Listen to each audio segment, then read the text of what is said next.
नमस्ते सबको। Thank you for joining me again और वेलकम टू माय प्रोग्राम। एक मंत्र पढ़ लेता हूँ, मंत्र पे बात करता हूँ, फिर अगले श्लोक से शुरू करेंगे बात। अपना रोज वाला एक मंत्र ही देख रहा था, आज मैं उसी को पढ़ के आपको सुना देता हूँ। हे ईश्वर दयानिधे भवत कृपया अनेन जपोपासनादि कर्मणा धर्मार्थ काम मोक्षानाम सद्य सिद्धिर भवेन। बहुत प्रचलित मंत्र है ये, बड़ा अच्छा मंत्र है। परमात्मा से हम प्रार्थना करते हैं कि आपकी कृपा से ही हमको सब कुछ मिलता है। आपकी कृपा से ही हम लोगों को जो भी मिलता है वो मिलता है। हम आपके अर्पण हैं, हम आप ही के द्वारा सब कुछ प्राप्त करते हैं। अब इसमें धर्म अर्थ काम और मोक्ष को जो यूज किया है, तो धर्म का मतलब सब कुछ जो सत्य और न्याय का आचरण होता है। सत्य का और न्याय का आचरण वो धर्म है। अर्थ वो होता है जो धर्म के द्वारा ही प्राप्त होता है। काम वो होता है जो धर्म और अर्थ को मिलाकर भोग मिलता है, वो हमारा काम है, मतलब कामना है।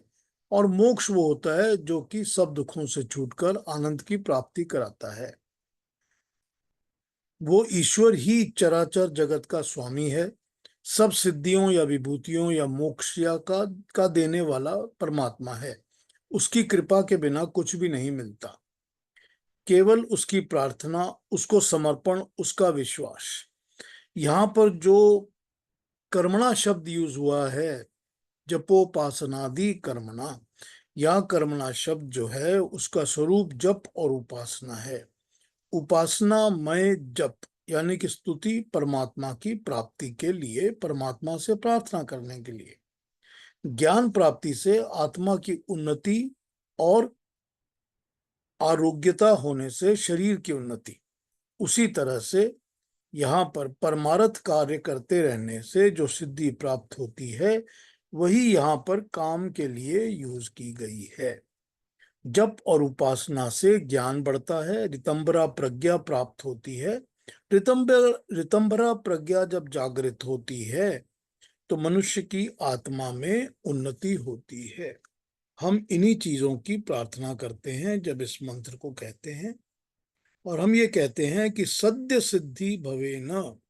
सद्य मतलब जो हमारे पहले ऋषियों के द्वारा प्रयोग की गई प्रथा है, जो उन्होंने किया है उसी तरह से हम कर रहे हैं, जो कि प्रूवन वे ऑफ डूइंग है बाय द ऋषि मुनि। उसी के द्वारा हम उपासना और भगवत कृपया, आप ही की कृपा से हमको सब कुछ प्राप्त होता है। तो ये छोटा सा आज का मंत्र है। आगे बात शुरू कर लेते हैं। हमने 28 से शुरू करनी है आज बात। 28 तक हम कर चुके हैं, 27 तक। यहां पर एक दो बातें कर लूं पहले, before we go forward on this. हमने 28 और 29 अभी पढ़ लेते हैं।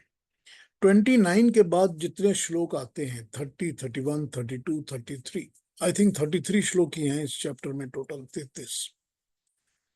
इसके बाद जितने भी श्लोक आते हैं ये सब बहुत ही कंट्रोवर्शियल श्लोक हैं। ये माना जाता है कि ये बाद में जोड़े गए हैं, इम्पोज किए गए हैं, और इनको लगा दिया गया है अलग अलग अलग अलग रीजंस, कारणों के कारण।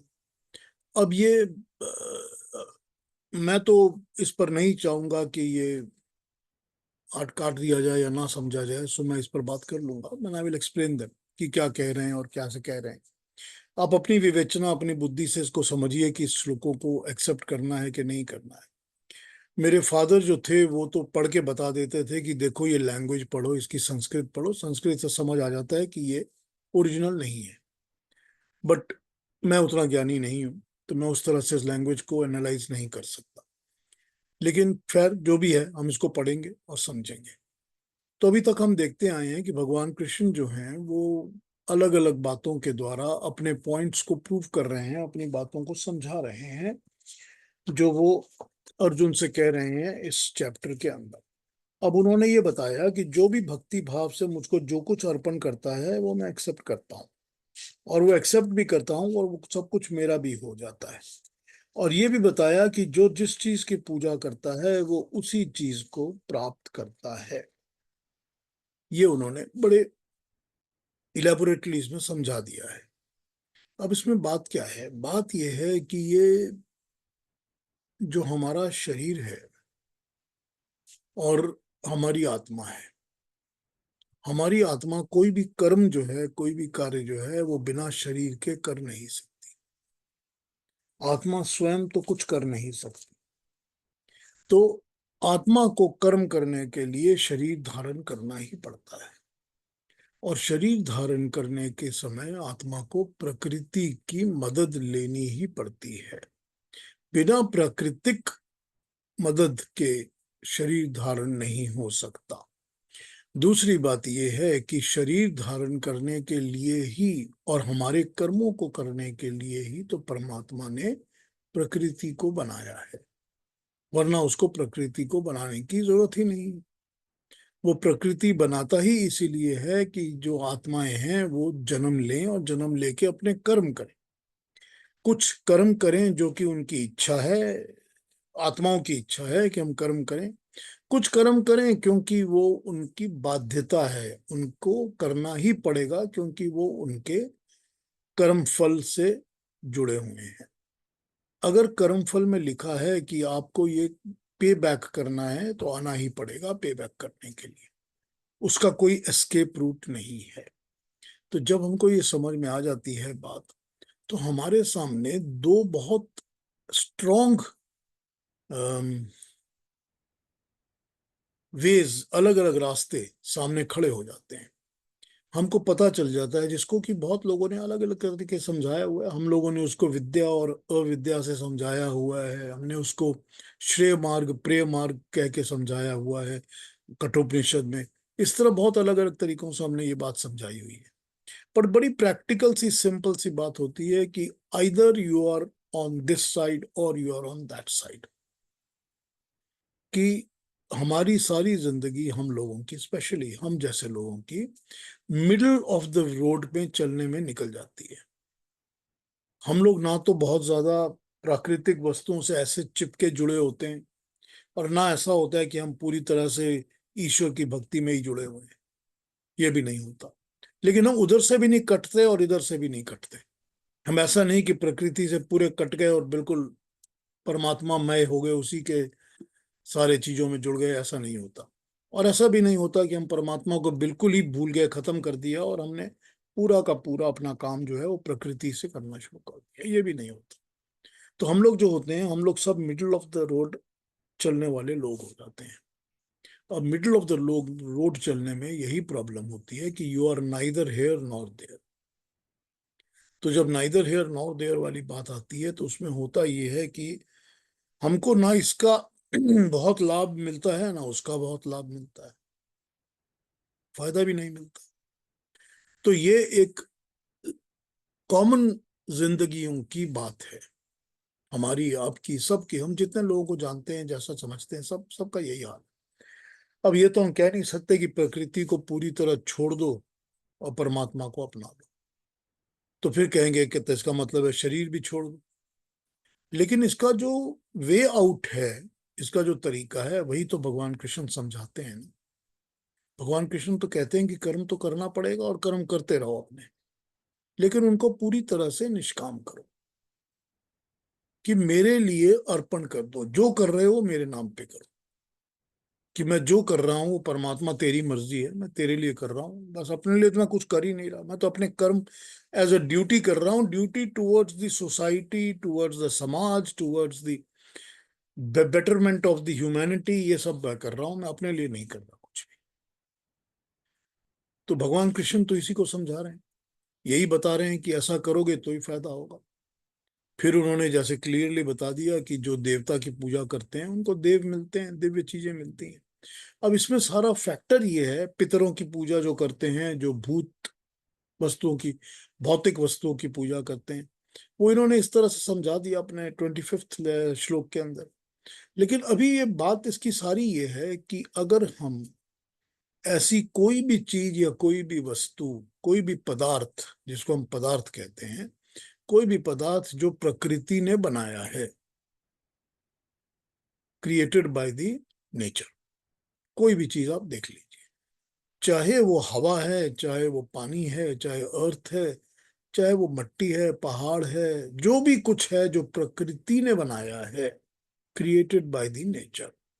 अगर हम उसकी पूजन, उसकी भक्ति करते हैं तो हमको उसका लाभ, उसका फायदा मिलता है। लेकिन फिर हम उसके साथ जुड़े होते हैं तो हमको प्रकृति में आना जाना पड़ता ही है, क्योंकि फिर हमको वो प्राकृतिक लाभ लेने के लिए भी तो आना पड़ेगा ना।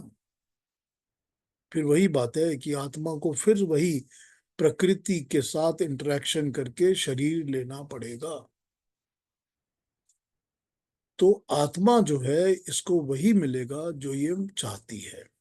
तो या तो प्राकृतिक चीजों, वस्तुओं, प्राकृतिक ज्ञान के साथ जुड़ें, और या परमात्मा के ज्ञान के साथ जुड़ें। यही ज्ञान है ना, यही नॉलेज है। इस नॉलेज का ही तो हम सब कुछ पालन पोषण करके इस पर ही चलते हैं ना सारा कुछ, कि हमारे को जो नॉलेज मिलता है उसी हिसाब से हमारी चिंता होती है, सोचना होता है, उसी हिसाब से हम कर्म करते हैं, उसी हिसाब से हमारी आशाएं बनती हैं। ये जो मोघ आशा की बात हुई थी, जो पिछले अ, हमारी टॉक में अरुणा जी ने उठाई थी, यही बात है ना सारी, कि ये सारा मोघ ज्ञान, ये सारा वो ज्ञान है जो भटकाने वाला है, जो हमारे लिए इवेंचुअली कोई फायदा देने वाला नहीं है। और सारी जिंदगी हम उसी में उलझे हुए हैं, उसी में लगे हुए हैं, उसी में लगे रहते हैं, उसके लिए हम लड़ते झगड़ते रहते हैं और भी ज्यादा लगे रहते हैं। तो होता यह है कि या तो आप इस ज्ञान से जुड़ जाइए या उस ज्ञान से जुड़ जाइए। लेकिन यहां पर यह एक प्रॉब्लम है कि आप परमात्मा के ज्ञान को अगर आप नजरअंदाज कर देते हो, कि परमात्मा के ज्ञान को तो हमने सुनना ही नहीं, ध्यान नहीं देना, तो भी आप जीवन अच्छी तरह बिता सकते हो, तो जिंदगी बड़े आराम से कट जाती है, तो उसमें कोई प्रॉब्लम नहीं होती। तो उसमें क्या है, मेरा लाइफस्टाइल ही ऐसा है, आई डोंट केयर। तो डोंट केयर वाला लाइफस्टाइल बन जाता है। डोंट केयर वाले लाइफस्टाइल में भी सक्सेस मिल जाती है, पैसे भी मिलते हैं, धन संपत्ति होती है, सुख मिलते हैं, सब कुछ होता है, वो तो पॉसिबल है। लेकिन इस तरफ say that I don't care for the other side, प्रकृति के पास पूरी तरह नजरअंदाज करके हम ना जी सकते हैं ना रह सकते हैं। प्रकृति की तरफ तो हमको ध्यान देना ही पड़ता है, क्योंकि शरीर मिला है तो शरीर का ध्यान तो, ख्याल तो रखना ही पड़ेगा।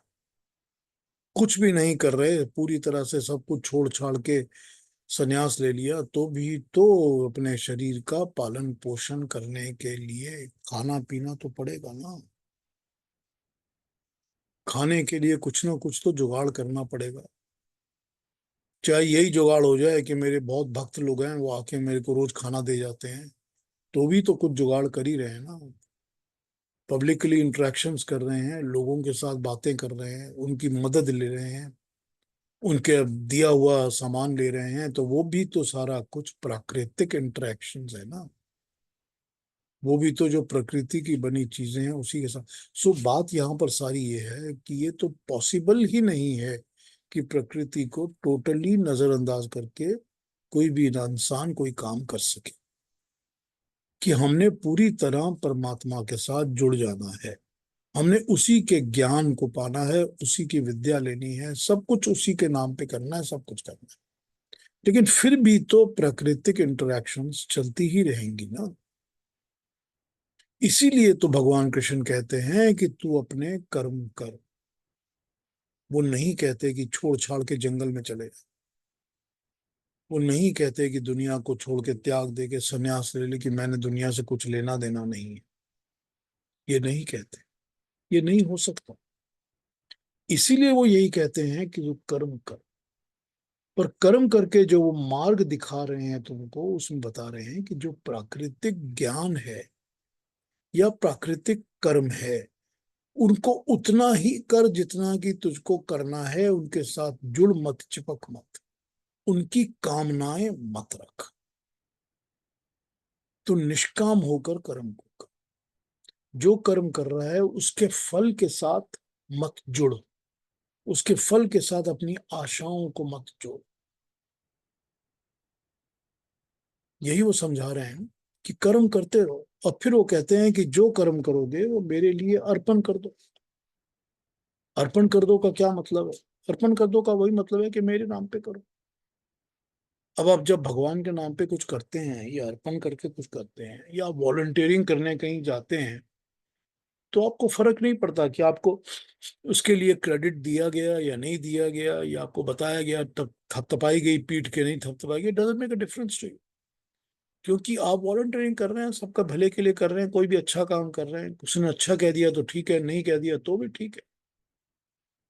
तो जब ये एक वॉलंटियरिंग वाली भावना आ जाती है, वॉलंटियरिंग वाली भावना के साथ हम कर्म करते हैं, तो उसमें फिर फर्क नहीं पड़ता कि उसमें हमको कर्म का फल क्या मिल रहा है, कितना मिल रहा है, कैसा मिल रहा है, क्यों मिल रहा है, हमको फर्क नहीं पड़ता। जब ये फर्क नहीं पड़ेगा, तभी हम अपनी निष्कामता को करने की कोशिश करेंगे। निष्काम कर्म करना सबको आता है, हर मनुष्य को आता है, सबको आता है। हर माँ को आता है जो अपने बच्चे के लिए करती है, हर बाप को आता है जो अपने बेटों के लिए करता है, हर भाई को आता है जो बहन के लिए, बहन को आता है जो भाई के लिए। और कभी कोई नहीं हो तो दोस्त दोस्त के लिए करते हैं। निष्काम कर्म तो सभी करते हैं दुनिया में, हमको आता है सबको। सिर्फ हम उस चीज को एक्सटेंड करके अपनी जिंदगी की डे टू डे लाइफ में नहीं लेके आते, जो कि भगवान कृष्ण वही बता रहे हैं कि मैं तुझको रास्ता दिखा रहा हूं कि तू निष्काम कर्म कर, कि तू निष्कामता लाएगा कर्म के अंदर, अपने स्वार्थ को, अपने पर्सनल इंटरेस्ट को, अपनी सेल्फिशनेस को निकाल लेगा और सब कुछ दुनिया कल्याण के भले के लिए करेगा, संसार के भले के लिए। तब तेरे कर्म जो हैं वो निष्काम होने लगेंगे। तब जब तू निष्काम कर्म करने लगेगा, निस्वार्थ कर्म करने लगेगा और कर्म फल के साथ नहीं जुड़ेगा, ये नहीं सोचेगा कि ये इसके लिए ये मिलेगा या वो मिलेगा, कुछ फर्क नहीं पड़ेगा। और जो भी कर्म फल मिलेगा बड़े आनंद के साथ, सुख के साथ उसको एक्सेप्ट करेगा, उस पर आगे बढ़ता जाएगा। तो जब तू ऐसा करना शुरू करेगा, तब तुझे ये जुड़ने की प्रॉब्लम नहीं होगी कि मैं प्रकृति से जुड़ा हुआ हूं, मैं इससे कैसे छूटूं। क्योंकि छूटने की प्रैक्टिस करनी पड़ेगी। अब वो छूटने की प्रैक्टिस तो शरीर के साथ ही करनी पड़ेगी, क्योंकि शरीर प्रकृति से लिया है, लेकिन काम तो हमने शरीर को लेकर ही करना है ना। तो छूटने की प्रैक्टिस सारी की सारी शरीर से ही करनी पड़ेगी। तो शरीर को यूज कर उस प्रैक्टिस को करने के लिए, ताकि शरीर में आके दोबारा जन्म नहीं लेना पड़े। इस शरीर को ही यूज कर तो उसके लिए कि शरीर में दोबारा आना ना पड़े। यही तो भगवान कृष्ण सिखा रहे हैं ना। यही उनकी सीक्रेट है जो वो गीता में, सारी गीता में एक्सपोज करते हैं अलग अलग तरीके से।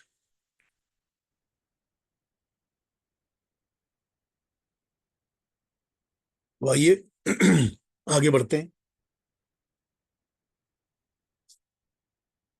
और अब हमने 28 से शुरू करना है।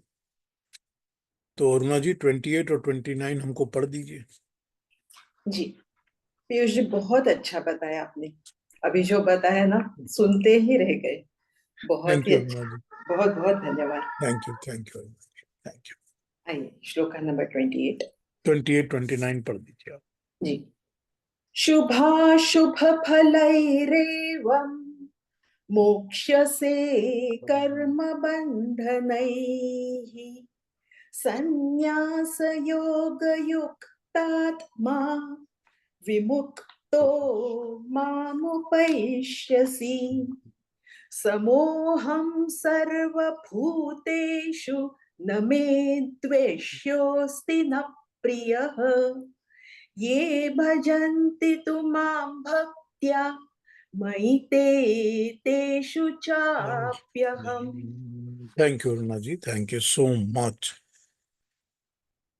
मामू पश्यसी, माम मुझको, उपश्यसी, उपैष्यसी, उपैष्यसी पा जाएगा, पा जाने वाला। संन्यास योग युक्त आत्मा, कर्मों के त्याग के मार्ग में अपने मन को दृढ़ता पूर्वक लगाने वाला। ये श्लोक कहता है, इस तरह कर्म करने वाला कर्मों के शुभ और अशुभ फल रूपी बंधनों से तू मुक्त हो जाएगा। अपने मन को कर्मों के त्याग के मार्ग में, संन्यास योग में दृढ़ता पूर्वक संकल्प के साथ लगा के तू मुक्त हो जाएगा और मामू पैश्यसी मुझे पा जाएगा। मैं सब प्राणियों के लिए एक जैसा ही हूं। मुझे किसी से ना तो द्वेष है और ना प्रेम है। जो भक्ति पूर्वक मुझे भजते हैं वे मुझ में और मैं उनमें समा जाता हूँ। सर्वभूतेषु, सब प्राणी, सब जन्म लेने वाले जो पैदा होते हैं वो सब के सब सर्वभूतेषु, उनसे ना मैं द्वेष करता हूँ और ना ही मेरे को उनसे प्रियतम प्रिय पाठ प्रेम है। मैं सबको एक नजर से देखता हूँ। आइए अब बाकी ट्रांसलेशन पढ़ते हैं, फिर इस पे बात करता हूँ।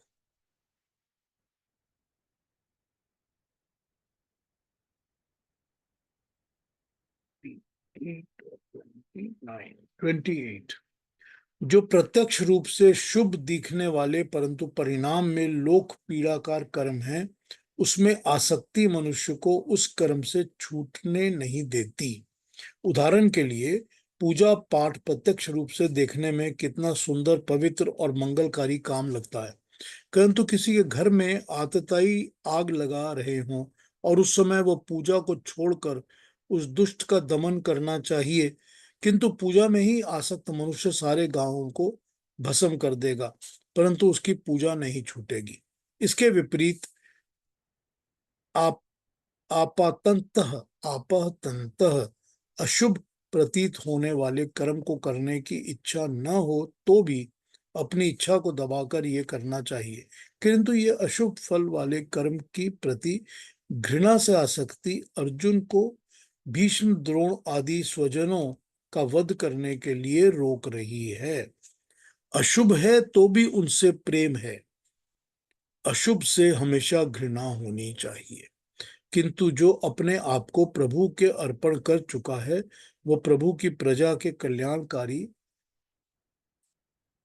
शुभ फल कर्म में आसक्ति रूप कर्म बंधन से मुक्त हो जाएगा। मुक्त क्या हो जाएगा? बंधन स्वयं उसको छोड़ देंगे। इस प्रकार प्रभु समर्पित आत्मा मनुष्य भीष्म द्रोण आदि के वध से नहीं घबराएंगे, क्योंकि उनकी भुजाएं उसकी तो रही ही नहीं। प्रभु की प्रजा की पीड़ा देने वाले, चाहे भीष्म द्रोण क्यों ना हो, प्रभु की प्रजा पर होने वाले अन्याय के निवारणार्थ वह सब दुर्योधन के पक्षपातियों के वध करने में संकोच नहीं करेंगे, चाहे ऊपरी दृष्टि से देखने में यह शुभ कर्म लगता है। हे अर्जुन, इस प्रकार कर्म बंधन जब तुझे छोड़ देंगे, तब यथार्थ विवेक रूपी संन्यास छोड़ के प्रलाप से मेरा आत्मा आसक्ति से मुक्त हो जाएगा और तू प्रभु कृपा से तथा सीधा मेरी शरण में पहुंच जाएगा। हे अर्जुन, प्रभु कहते हैं कि दुर्योधन दुशासन मेरे द्वेष के पात्र नहीं हैं। कृष्ण, व्यास, वशिष्ठ, युधिष्ठिर, अर्जुन मेरे प्यारे नहीं हैं। ना कोई मेरा द्वेष है, ना कोई मेरा प्यारा है। मेरा तथा भक्तों का संबंध सूर्य तथा दर्पण का है। जो दर्पण सूर्य पर अर्थात सूर्य के सामने है, सूर्य उसमें है, उसी प्रकार मेरे जिन गुणों का भक्त कीर्तन करते हैं तथा उन गुणों को ग्रहण करने के लिए दृढ़ व्रत होकर करते हैं, वे मुझ में हैं और मैं उनमें हूँ। इसलिए कहा कि जो भक्ति पूर्वक मेरा भजन करते हैं वे मुझ पर अवलंबित हैं और मैं उनमें प्रतिबिंबित अर्थात अवतीर्ण हूँ। इस प्रकार हर भक्त प्रभु के जिन गुणों को निरंतर कीर्तन तथा दृढ़ता पूर्वक यत्न करता है, वो उसके अंदर उसके मुझको अपने अंदर उतार लेता है। अंत में मैं भी उसके अंदर उसी तरह उतर जाता हूँ। अब इन्होंने जो एग्जाम्पल यूज किया है बड़ा इंटरेस्टिंग है। ये कहते हैं कि जैसे एक शीशे में, एक दर्पण में, शीशे में अगर आप सूरज को देखते हो तो वो सूरज उस शीशे में आ गया है। अगर आप उस शीशे में कुछ और देखते हो तो जो देखते हो उसकी छवि उस शीशे में आ गई है। तो मैं तो उसी तरह हूं, जो भक्त मुझको देखता है मैं उसमें समा जाता हूं। जो मुझको नहीं देख रहा होता, किसी और चीज को देखता है, जिस चीज को देखता है उसको वो समा जाती है उसके अंदर। और मेरे लिए तो अशुभ और शुभ कुछ है ही नहीं। एक और पढ़ लेते हैं, क्या बोल रहे हैं। हम्म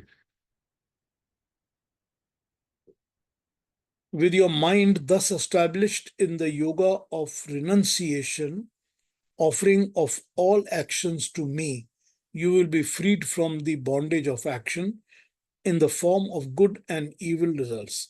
Thus, freed from them, you will attain me. I am equally present in all being. There is none hateful or dear to me. They, however, who devoutedly worship me, abide in me, and I too stand revealed to them. ये stand revealed to them. This is an interesting concept. क्योंकि ये कहते हैं कि जो मुझको ही भजते हैं मैं उनके सामने प्रकट हो जाता हूं। इसका ये मतलब है कि जो भी परमात्मा का भाव है, जो मेरे साथ मन लगा के मेरे बारे में सोचते हैं, तो मैं उनकी सोच में आ जाता हूं, या उनकी सोच में ईश्वर या परमात्मा प्रवेश कर जाता है, रादर दैन प्रकृति प्रवेश करती है ऑल द टाइम। ये इस तरह समझा रहे हैं अपनी इस बात को। आइए और एक देख लेता हूं, फिर बात करते हैं इसके ऊपर। 28 एंड 29। इस प्रकार त्याग और योग की भावना से युक्त तो शुभ और अशुभ फल वाले सब प्रकार के कर्मों के बंधन से मुक्त हो जा। कर्म बंधन से मुक्त हुआ तो मुझको परमात्मा को प्राप्त होगा। परमात्मा को प्राप्त करने का अभिप्राय श्लोक 927 में बताया है। कहा है कि जो भी कर्म करो, खाओ पियो, जो भी कुछ करो, यज्ञ रूप से प्रयोग करो। ये परमात्मा के अर्पण करोगे तो परमात्मा उसको स्वीकार करेगा, और तब भक्त परमात्मा को प्राप्त होगा। यही श्लोक 928 में कहा है। परमात्मा को प्राप्त होने का अभिप्राय है कि शुभ अशुभ कर्मों के फल से मुक्त होकर मोक्षावस्था की प्राप्ति करो। यह माना जाता है कि कर्म का फल प्राप्त होगा ही, शुभ कर्मों का शुभ और अशुभ कर्मों का अशुभ फल प्राप्त होगा। दोनों प्रकार के फलों को भोगने के लिए शरीर धारण करना ही पड़ता है। इस प्रकार कर्मों के कारण प्रकृति के अत्यंत बंधन में आना ही पड़ता है।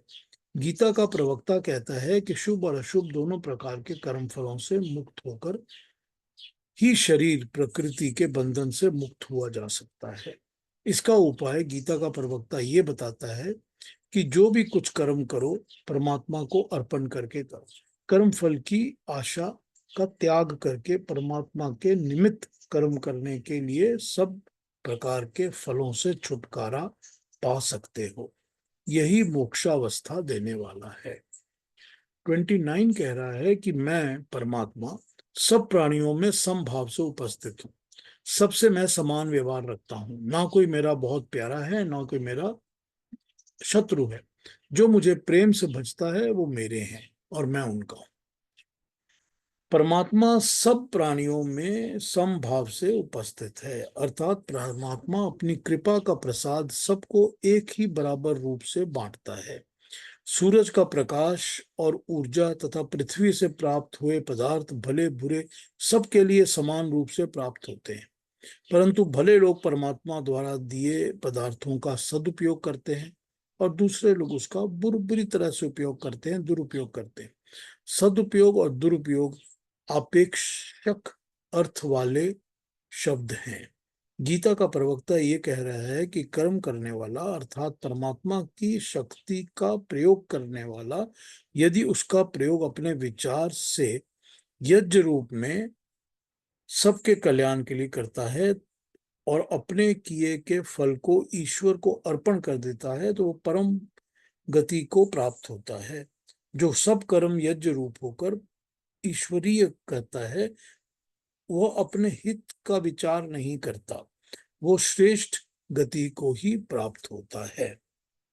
अब यहाँ पर अलग अलग विचार हमने देख लिए लोगों के लिखे हुए। क्या कह रहे हैं यहाँ पर भगवान कृष्ण? भगवान कृष्ण ये कह रहे हैं कि मैं, it does not make a difference to me कि कौन शुभ है और अशुभ है, कौन है। तुमने जो कर्म किए हैं वो तुमने शुभ सोच के किए हैं कि अशुभ सोच के किए हैं, लेकिन अशुभ के प्रति तुम्हारे अंदर एक नेचुरल डिसलाइक होनी ही चाहिए। अगर नेचुरल डिसलाइक नहीं होगी तो तुम अशुभ को अशुभ नहीं समझोगे, फिर तुम शुभ के साथ नहीं जुड़ोगे।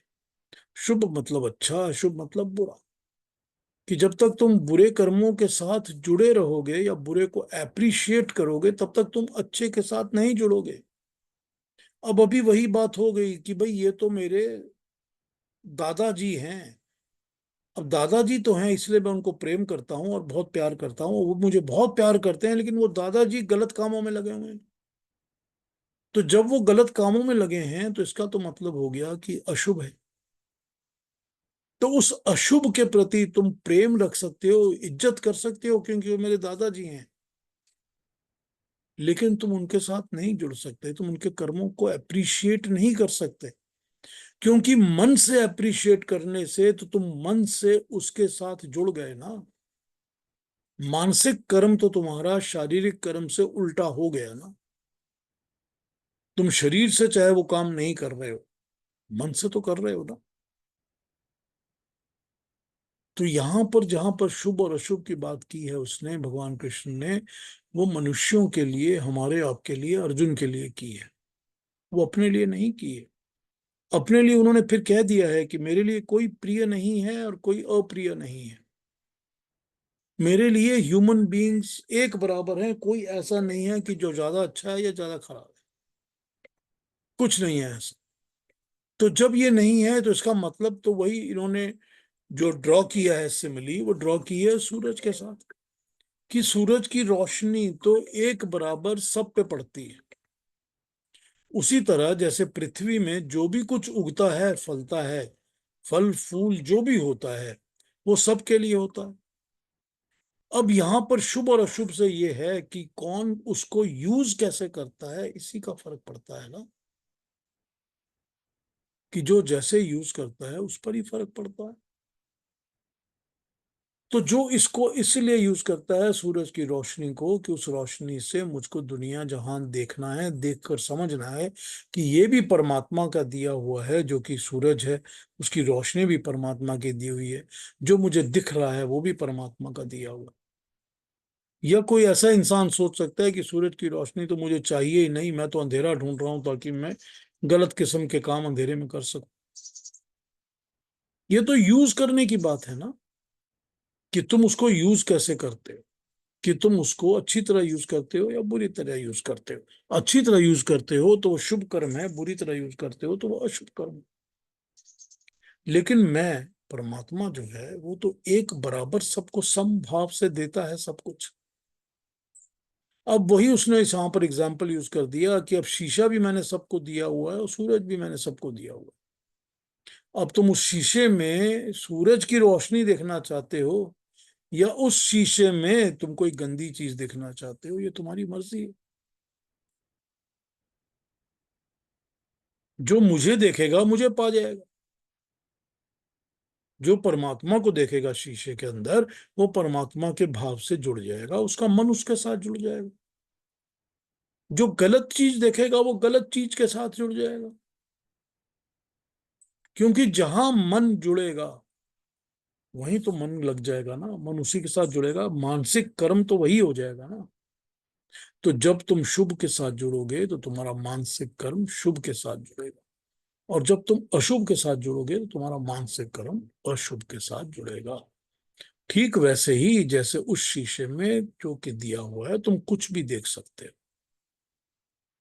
तुम प्रकाश को भी देख सकते हो, तुम अंधेरे को भी देख सकते हो, तुम अपनी रिफ्लेक्शन में अपने आप को देखते रहते होते हो, या रिफ्लेक्शन में कुछ और भी देख सकते हो। तो जो तुम देखोगे तुम्हारा मन उसी के साथ जुड़ेगा। तो जो मुझ मेरी रिफ्लेक्शंस देखता है, शीशे का मतलब अपने दिल समझ लीजिए, अपना मन समझ लीजिए। यहाँ पर कि जो मेरा मन है या मेरा दिल है या मेरे अंदर जो भावनाएं हैं, विचार हैं, इच्छाएं हैं, वो भी तो एक शीशे की तरह हैं जिनमें मैं अलग अलग रिफ्लेक्शंस को लेके आता हूँ, रिफ्लेक्ट करता रहता हूँ। तो जो मेरा मन है, जो मेरा दिल है, मेरे अंदर के विचार हैं, उसमें अगर परमात्मा दिख रहा है तो मुझको परमात्मा प्राप्त हो रहा है। और उसमें अगर कॉन्स्टेंटली दिख रहा है कि कितना कैश कहाँ से लाना है, कितने पैसे कमाने हैं, तो फिर उसमें प्राकृतिक धन संपत्ति से जुड़ी चीजें दिख रही हैं, तो मैं उसके साथ जुड़ा हूं क्योंकि मन वहां लगा हुआ है। तो मन तो एक ब्लैंक मिरर की तरह है कि उस मिरर में आपने किस छवि को उतारना है या आपकी अपनी मर्जी है। मेरे लिए, परमात्मा के लिए, इट मेक्स नो डिफरेंस कि आप क्या कर रहे हैं, क्या नहीं कर रहे, क्योंकि मेरा प्यारा या नॉन नॉन प्यारा कोई नहीं है, क्योंकि उन्होंने सबको एक बराबर बनाया है, सबको एक बराबर सब कुछ बांट रहे हैं। तो यहां पर यह भी क्लैरिफाई हो जाता है कि वो परमात्मा जिसने हमको परमात्मा का ज्ञान दिया है, ये ज्ञान दिया है कि हमको उस ईश्वर की समझ मिल जाती है कि वो ईश्वर या वो परमात्मा नाम की कोई वस्तु है। ये भी तो एक ज्ञान है ना, जो कभी ना कभी रियलाइजेशन बन के हमारे अंदर बैठता है। एक श्रद्धा, एक भरोसा, जो भी कहा जाए। अब इसी को आप एनालाइज कर लीजिए तो आप देखेंगे कि ऐसे कितने लोग मिलेंगे जिनमें इस किस्म का, इस तरह का ज्ञान, बेसिक एकदम फर्स्ट लेवल का ज्ञान भी जेन्युइनली होता है। वो भी नहीं होता। ज्यादातर लोगों के मन में तो कॉन्फ्लिक्ट होता है कि पता नहीं है कि नहीं है, अच्छा होगा है तो चलो कोई बात नहीं, नहीं है तो भी कोई बात नहीं, है तो चलो उसको ऐसा ऐसा कर लेते हैं, ये मान लेते हैं, चलो हमको कहा गया ऐसा कर लो तो हम कर लेते हैं। हमारे घर में हमारे फादर करते तो हम भी कर रहे हैं, वहां करती थी मैं भी कर रहा हूँ। ये तो ज्यादातर लोग इसी लेवल पर रहते हैं ना, ज्यादातर लोग। इसके बियॉन्ड के लेवल पर जाने वाले लोग जो होते हैं, वो वाला नॉलेज, जब उनको वो नॉलेज मिलता है तो उनको वो नॉलेज में ही तो परमात्मा दिख रहा है ना। और जिनको वो नॉलेज नहीं मिल रहा, उनके लिए भी तो परमात्मा ने नॉलेज तो अवेलेबल कराया ही है। वो परमात्मा तो मन के अंदर श्रद्धा और भक्ति का भाव पैदा करता ही है। जो मनुष्य ये कहता है कि इस दुनिया में ईश्वर या परमात्मा होता ही नहीं, वो ये तो एक्नॉलेज कर लिया ना उसने कि ऐसी कोई चीज है जिसको मैं कह रहा हूं कि नहीं है। ये तो उसने मान लिया ना, एक्नॉलेज कर लिया ना। एक्नॉलेज करके ही तो कहता है ना कि ये जो चीज है इसको मैं कहता हूं कि ये नहीं है। ये तो है ना इतना। उसको भी तो परमात्मा ने एक छोटी सी विंडो दी है ना कि तू चाहे तो मेरे ज्ञान को प्राप्त कर सकता है। तू दूसरी तरफ मुंह घुमा के देखना चाहता है, ये तेरी मर्जी है। वो तुझको जो मैंने शीशा दिया है, दर्पण दिया है, उसको तो दूसरी तरफ घुमा के दुनिया की दूसरी चीजें देखना चाहता है तो दूसरी चीजें देख ले। लेकिन जो मेरी तरफ घुमा के मुझको देखना चाहता है, मुझको प्राप्त कर लेता है। मैं उसको मिल जाता हूं और वो मुझसे आके मिल जाता है एंड में। तो ये बड़ी सिंपल, बड़ी स्ट्रेट फॉरवर्ड थ्योरी भगवान ने यहाँ बता दी है। और उन्होंने ये बता दिया है कि अगर तू मन से ये सोच रहा है, अर्जुन को अब समझा रहे हैं, जैसे उन्होंने दूसरी ट्रांसलेशन में देखा कि तू मन से अगर ये सोच रहा है कि ये सब तो मेरे गुरुजन हैं, मैं इनकी भक्ति करता हूँ, बहुत प्यारे हैं मेरे जो भी लोग हैं, अगर तुम मन से इनको प्यार करते हो और इनके साथ जुड़े हो तो तुम इनके अशुभ कर्मों के साथ जुड़ रहे हो अपने मन से। देखिए कितनी कितनी ज्यादा स्ट्रॉन्ग स्टेटमेंट है ये, कितनी स्ट्रॉन्ग स्टेटमेंट है। हमको अपने परिवारों में, अपने घरों में, अपने भाई बहनों में, अपने बड़ों में कजन्स में कितने लोग ऐसे मिलते हैं कि जिनके साथ हम लोग चुपचाप जुड़े तो रहते हैं, जो हालांकि हमको पता है कि वो गलत कर्म कर रहा है, पता होता है ना, फिर भी हम जुड़े रहते हैं साथ। तो फिर क्या हो रहा है, फिर हम अशुभ के साथ जुड़ रहे हैं, तो हमारे जो मानसिक कर्म हैं वो अशुभ की तरफ जा रहे हैं। कब वो कब वो अशुभ कर्म हमको जकड़ के पकड़ लेगा और हमसे भी कर्म करवा लेगा, हमको पता नहीं चलता, हमको पता नहीं चलता। तो अगर तू इस युद्ध भूमि में खड़ा है, इस वॉर के फील्ड में, बैटल ग्राउंड में खड़ा है, जहां तुझको डिसाइड करना है कि मैं अशुभ का साथ दूं या ना दूं, तो यहां तो तुमको लाइन खींचकर इमीडिएटली ये डिसाइड करना ही पड़ेगा कि मैं अशुभ का साथ नहीं दे सकता। कि मुझको अगर युद्ध करना है तो युद्ध मुझको करना ही है। और ये कांस्टेंट युद्ध हमको अपने साथ करना पड़ता है। हमारे अपने मन में, हमारे अपने विचारों में, हमारे कर्मों में ये युद्ध चलता, बैटल चलता ही रहता है, कांस्टेंट चलता रहता है हमारे अंदर। तो ये जो हमारे अंदर का लड़ाई है, अंदर का युद्ध है, अंदर का बैटल है, इसी को तो हमने जीतना है ना। तो इसी को जीतने के लिए तो मार्ग दिखा रहे हैं कि अशुभ का साथ मत दो। जब अशुभ कर्म का साथ दोगे तो तुम्हारा मन जो है वो अशुभ कर्म करने लगेगा। क्यों, मुझको फर्क नहीं पड़ता है, पर इसमें परमात्मा को कोई फर्क नहीं पड़ता कि तुम अशुभ का साथ दे रहे हो या शुभ का साथ दे रहे हो।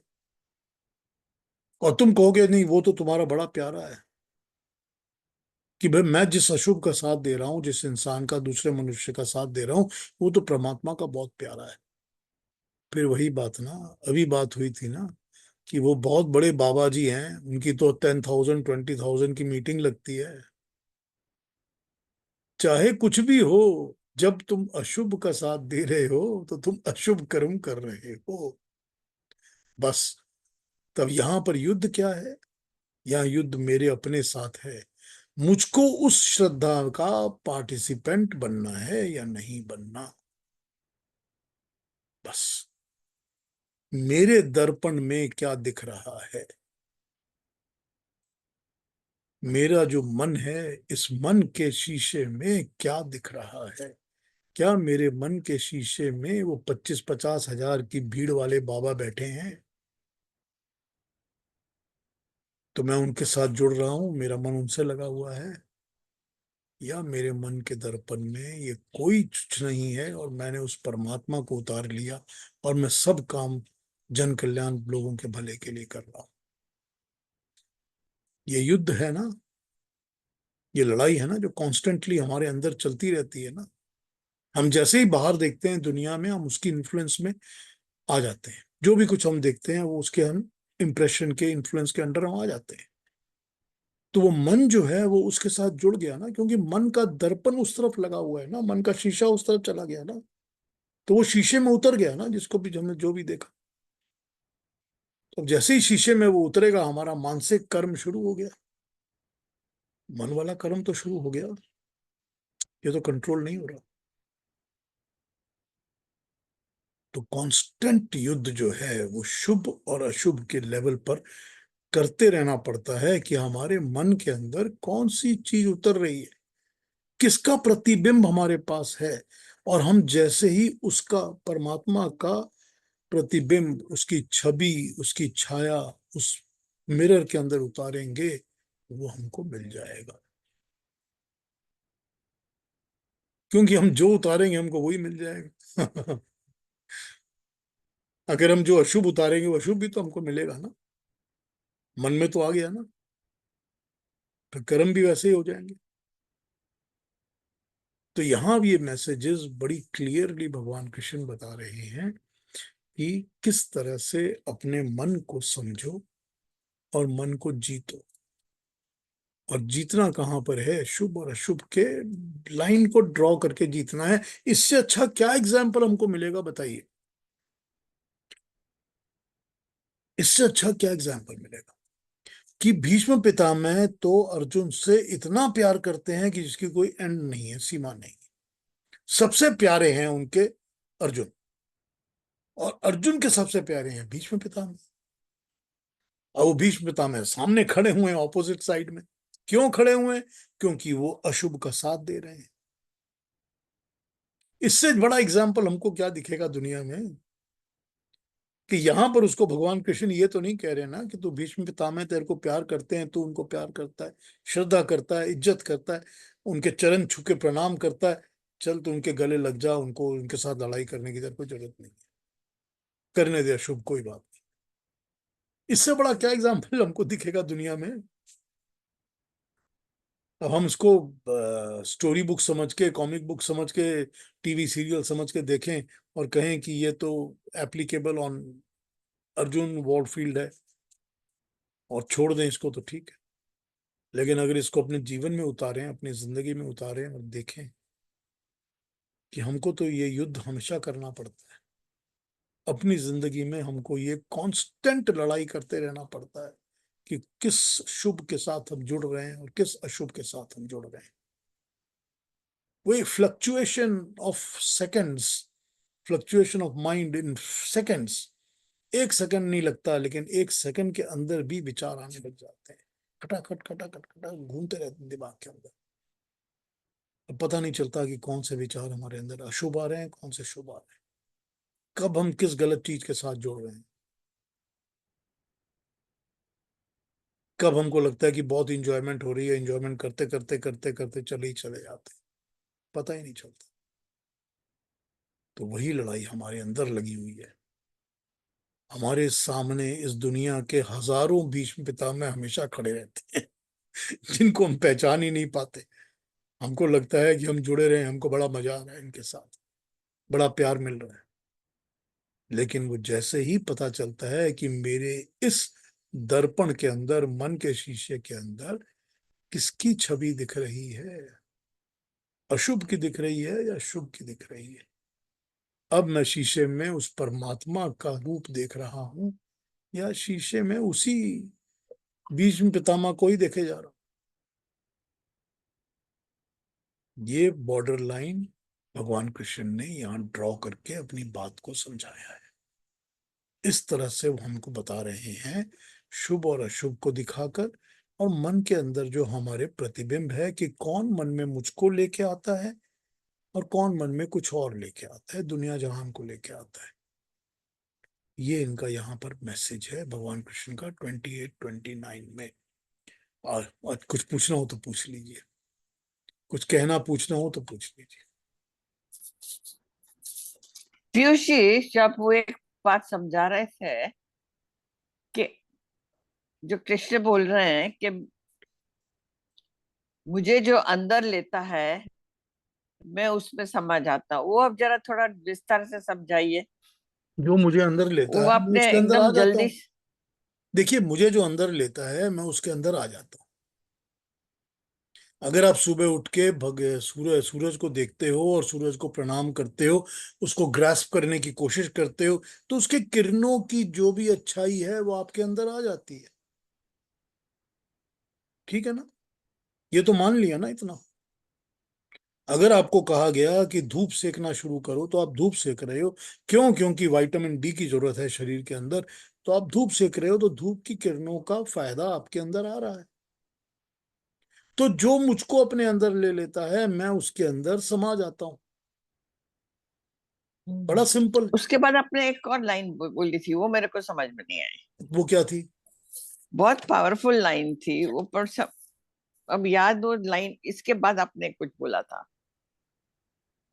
वो तो दूसरी उसकी वो है कि जो प्रकृति के साथ जुड़ जाता है उसके अंदर प्राकृतिक चीजें समा जाती हैं, फिर मैं नहीं समाता। फिर वही बात ना कि you cannot be walking in the middle of the road, कि या तो हम्म। आपको अंदर वो, आपके अंदर वो समा जाएगा जो उसकी तरफ आपका मन लगा हुआ है, जो उसकी तरफ जो शीशे में दिख रहा है। तो या तो मैं हूं, अगर मैं हूं तो मैं तो तुमको समाप्त जाऊंगा, तुमको मिल जाऊंगा। और या वो प्रकृति, और फिर तुमको प्रकृति मिल जाएगी। तो यहां पर फिर उन्होंने लाइन ड्रॉ कर दी शुभ और अशुभ के साथ, कि शुभ अगर आपने जुड़ रहे हो। दर्शन के बारे, दर्शन हो जाएंगे उसके बारे में कुछ बोला था। दर्पण के बारे में।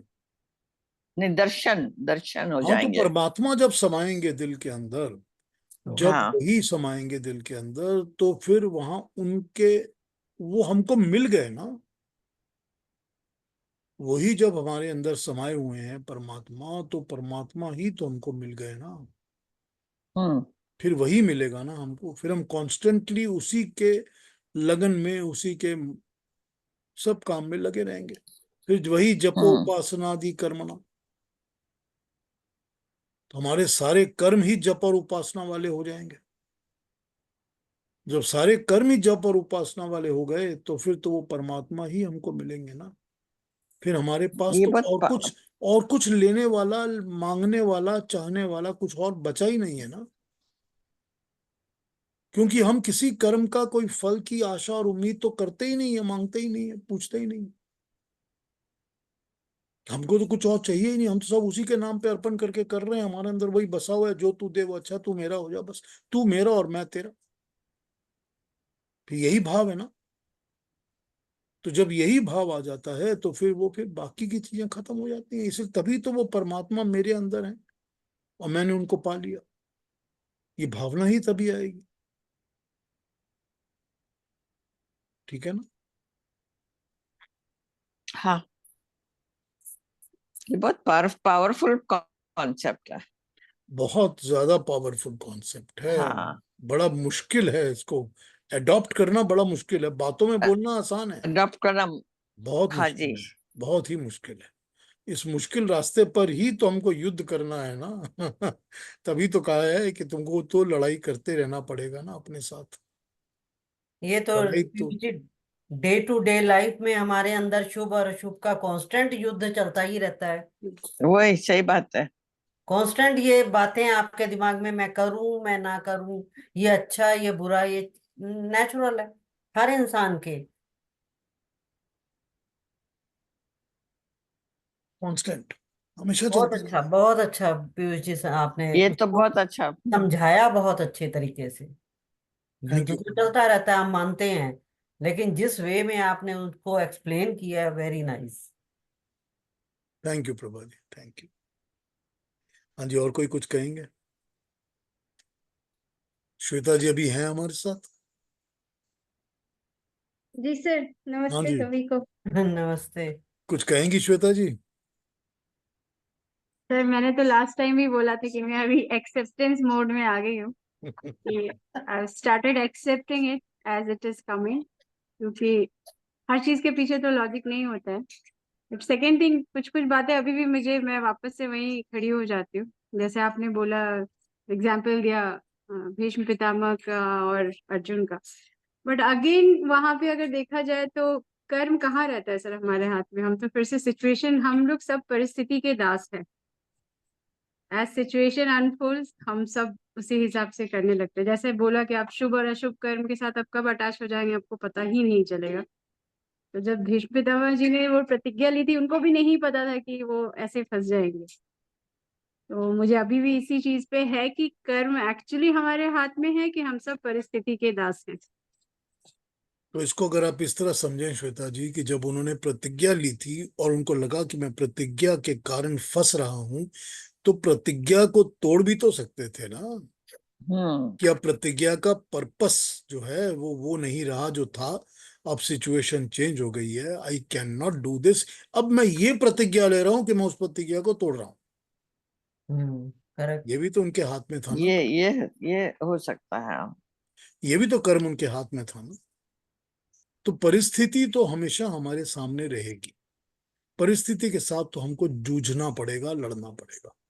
उस परिस्थिति के से निकल कर भी हम कब अशुभ और शुभ का विचार करके अपने मन को सिर्फ शुभ के साथ जोड़ेंगे। यही तो युद्ध है ना, जो कॉन्स्टेंटली करते रहना पड़ता है। हम्म। यही तो करते रहना पड़ेगा ना।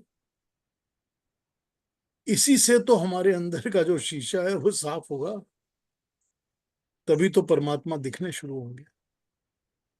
तो वो सिचुएशंस, परिस्थितियां, सर्कमस्टेंसेस वो हमेशा होंगी, सभी के साथ होगी और होती ही रहेगी।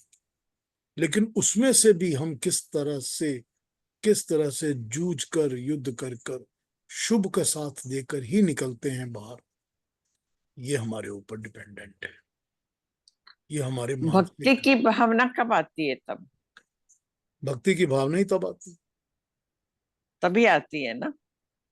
जब शुभ आएगा तभी तो भक्ति आएगी ना। हम्म। हाँ जी, और कोई कुछ कहेंगे? इंदिरा जी कुछ कहेंगी? जी, मुझे एक सवाल पूछना था कि आपने जो कहा शुभ और अशुभ का साथ देने का, तो जिंदगी में बहुत बार ब्लैक एंड व्हाइट में हो, बहुत बार नहीं, बहुत कम बार ब्लैक एंड व्हाइट में हम डिसाइड कर सकते हैं ये शुभ है ये अशुभ है। जी। लेकिन ज्यादातर वो ग्रे एरिया में होता है, और ऐसा भी लगता है कि क्या मैं जजमेंटल तो नहीं हो रही हूँ? Do I have right to be judgmental about this person, what he is doing, she is doing, and to be with that, to cooperate with that person? तो ये confusion कहीं तो मुझे ऐसे लगता है कि विवेक बुद्धि कम पड़ती है। तो ऐसे सिचुएशन में भी डिसीजन तो लेना ही पड़ता है, तो क्या करें? देखिए, जो विवेक है ना, विवेक का मतलब ही होता है वो वाली बुद्धि जो विवेचना कर सकती है, कि जो मेरी अकल के अंदर इस चीज को डिसाइड कर सके कि ये ठीक है और ये ठीक नहीं है, वही विवेक है। अकल और बुद्धि तो सबके अंदर है, हर चीज में बुद्धि यूज होती है, लेकिन जिसकी बुद्धि है उसमें विवेक भी होगा, जरूरी नहीं है। तो विवेक तभी आता है जब बुद्धि के साथ साथ ज्ञान आता है, और ज्ञान आने से ही मुझको विवेक मिलता है। अब इसको एक एग्जाम्पल के साथ समझ लेते हैं कि जो ग्रे एरियाज हैं, कि जब तक हमने समझा था कि हम ये एक कुरु राज चला रहे हैं और धृतराष्ट्र उसकी गद्दी पे बैठे हुए हैं, तो भीष्म पितामह उनके साथ हैं क्योंकि उन्होंने कुरु राज का साथ देना है। तो यहाँ पर ये ग्रे एरिया है। ग्रे एरिया यहाँ पर ये है कि हमको पता है कि धृतराष्ट्र जो है वो बहुत अच्छे राजा नहीं है, वो उनका जो मन जो है वो हमेशा पार्शियलिटी की तरफ झुका रहता है, और उसका साथ भीष्म पितामह दे रहे हैं, तो ग्रे एरिया आ गया। अब उस ग्रे एरिया के बाद जो वो ब्लैक एंड व्हाइट एरिया शुरू होता है, वो वहां से शुरू होता है कि जब आपने सोच लिया कि आपको पता है कि लाक्षागृह में पांडव और उनकी मां को जला दिया जाएगा, तो धृतराष्ट्र को ज्ञान है और भीष्म पितामह ने उस वक्त धृतराष्ट्र का साथ दिया, तो ग्रे एरिया ब्लैक हो गया ना। तो वो जैसे ही ग्रे एरिया ब्लैक हो गया, आपने एक्शन क्यों नहीं लिया अपने मन से? जैसे ही वो ग्रे एरिया में से आपको कुछ भी समझ आ गया, विवेचना के लिए कई बार हमारी जिंदगियों में हमको थोड़ा सा पेशेंस के साथ वेट करना पड़ता है। जी, उस पेशेंस के साथ हम कभी कभी कोई डिसीजन नहीं लेते, या कभी कभी गलत भी लेते हैं। लेकिन गलत डिसीजन अगर मैंने लिया है, तो उस गलत को करेक्ट करने वाला भी तो मैं ही हूं, मैं कर सकता हूं ना। जी, और अगर मैं पेशेंस के साथ वेट करता हूं, तो नॉर्मली नॉर्मली वो ग्रे एरियाज जो हैं वो स्पेसिफाइड ब्लैक एंड व्हाइट होने लग जाते हैं। कि ये ग्रे देखो चल रहा था, ग्रे कितने दिन ग्रे चल रहा था पता नहीं, 2 महीने हो सकता है, 4 साल हो सकता है, पर मैंने पेशेंस की तरह वेट किया इसका, अब तो अब फ्रीज क्या हो गए दिख रहा है? पीयूष जी। हाँ जी। जी, नहीं जी, आप बराबर है, शायद उनका इंटरनेट का कुछ प्रॉब्लम होगा। पीयूष जी अब फ्रीज हो गए, अच्छा अच्छा अच्छा अच्छा, अब आ गए आप वापस। ठीक है ठीक है। तो ये हो सकता जी, है ग्रे समझ एरिया में कुछ आया। टाइम पीरियड तक चल रहा है, एंड मैंने पेशेंस को रखना है अगर, कि I don't need to be slanting this way और दैट वे। तो अगर मैं और पेशेंस। अपने विवेक बुद्धि, इसका मतलब है जो आपने अभी एक्सप्लेन किया, इससे मुझे ये पता चला कि हमेशा सोचते रहना चाहिए, उसके ऊपर काम करते रहना चाहिए। विवेक बुद्धि अपनी ज्यादा से ज्यादा कैसे यूज हो जाए, ये इसके ऊपर काम करना चाहिए, है ना? ये तो करते ही रहना पड़ता है ना, हम करते ही हैं हमेशा, हम हम्म, हमेशा करते हैं। हम जैसे ही एक फल उठाते हैं, हमारी विवेक बुद्धि काम करती है कि उसको खाऊं ना खाऊं, खरीदूं ना खरीदूं, इस क्वालिटी का लूं उस क्वालिटी का लूं, ये वाला पीस लूं वो वाला पीस लूं। ये तो कॉन्स्टेंटली दिमाग में चलता रहता है ना, हम्म, हर हर चीज में, हर कर्म में ये चलता रहता है। उसको थोड़ा और शार्पन और कॉन्शियसली अवेयर करना पड़ता है। जी जी जब उसको कॉन्शियसली अवेयर करेंगे तो वो विवेक बुद्धि अलग तरीके से अप्लीकेबल हो जाएगी। यही हमको करते रहना पड़ता है। और कई बार हमको लगता है कि हमको पता नहीं कि ये ठीक है कि नहीं ठीक है। कई बार हमको पता नहीं ये इंसान का साथ दें या ना साथ दें। तो अगर साथ दे दिया और वो ना देने वाला था तो साथ विड्रॉ कर लीजिए। और अगर लग रहा है कि पता नहीं अभी तक, तो पेशेंस के साथ वेट करके देख लीजिए। थोड़े दिन बाद दिख जाएगा कि वो ब्लैक है कि ग्रे है। जी। बहुत बहुत पड़ेगा। धन्यवाद। We have to live the life. वही वही तो बात है ना कि हमको कर्म तो करते रहना है, जिंदगी में जीना है, संसार में जीना। जी तो अगर ये ग्रे एरियाज और ब्लैक एरियाज और चिंतन और सब कुछ जो है वो परमात्मा को अर्पण कर देंगे कि मैं तो तेरा ही कर्म कर रहा हूँ, तेरे ही काम कर रहा हूँ, मेरा कुछ नहीं है इसमें। जो ग्रे है, व्हाइट है, ब्लैक है, वो भी तेरा ही है, तेरे कर्म है, मैं नहीं कर रहा। मैं वही कर्म करूंगा जो मुझे ड्यूटीफुली करने हैं और जो मैं अर्पित कर रहा हूँ जन कल्याण के लिए, लोगों के लिए, समाज के लिए। मैं अपने लिए कुछ नहीं कर रहा। जब ये भावना आ जाएगी मन में और विचार में और बुद्धि में, तो ग्रे एरियाज डिसॉल्व होने शुरू हो जाएंगे, खत्म होने शुरू हो जाएंगे। पीयूष जी, बहुत बहुत धन्यवाद। सभी चीजें जन कल्याण के लिए होती है। सभी कर्म हो सकते हैं ना, सब कर्म हो सकते हैं।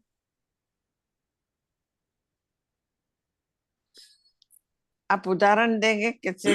सिंपल से सिंपल जीवन का सब कर्म कर्म हो सकते हैं। समाज कल्याण मैं का कैसे होता जो भी है? कुछ कर रहा हूँ, मैं भले के लिए, दुनिया भले के लिए कर रहा हूँ। अगर छोटे कर्म कर रहा हूँ जो मैं अपने लिए भी कर रहा हूँ, तो भी मैं ऐसे कर्म कर रहा हूँ जो कि मैं स्वार्थ के लिए, सेल्फिश इंटरेस्ट के लिए नहीं कर रहा।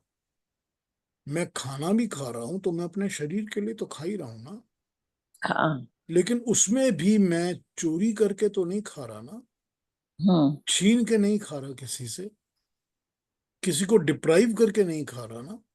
और जो खा भी रहा हूं तो वो ऐसे नहीं खा रहा ना कि मुझको ½ किलो की जरूरत है पर मैं 3 किलो खा रहा हूं। हाँ।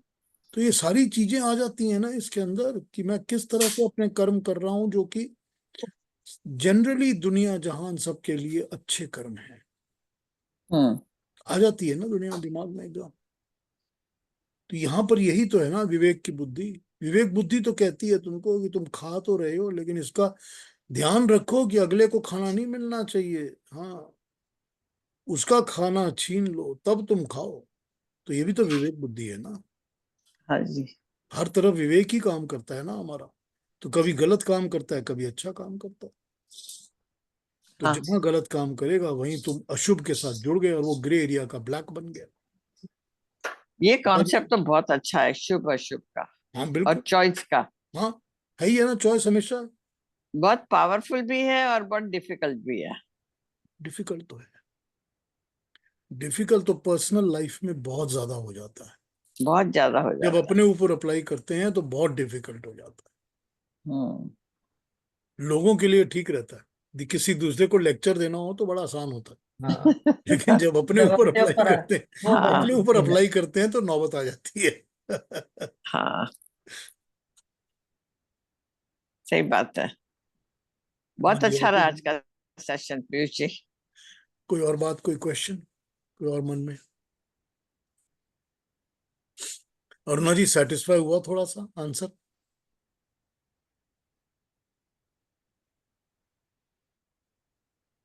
सुना नहीं अरुणा जी। ठीक है, चलिए, कोई और बात हो तो कल पूछ लीजिएगा, कल बात करेंगे फिर से। कल हम वही बात 30, 31, 32 वगैरह पे चर्चा शुरू करेंगे। मैं समझा दूंगा आपको कि उसमें क्या लिखा है। ये आपकी मर्जी होगी कि उसको आप ओरिजिनल श्लोक समझ नहीं, के आप ये एक्सेप्ट करेंगे। 31-32 कह रहे हैं कि ये ओरिजिनल नहीं है? हाँ, ये मोस्ट मोस्ट लोगों ने लिखा है कि ये बाद में जोड़े गए हैं। अच्छा। मगर देखते हैं, हम लोग अपनी तरह से एनालाइज करके देख लेंगे कि क्या समझ में आता है। ठीक है, तो कल मिलते हैं। बहुत सबका अच्छा बहुत रहा बड़ा आज ख्याल पीयूष जी, रखिए। बहुत ही थैंक यू, अच्छा रहा। Thank you, thank you Indira ji, thank you very much. सबको मेरा प्रणाम, सबको नमस्ते। नमस्ते। कल मिलते हैं फिर से। नमस्ते सबको। नमस्ते।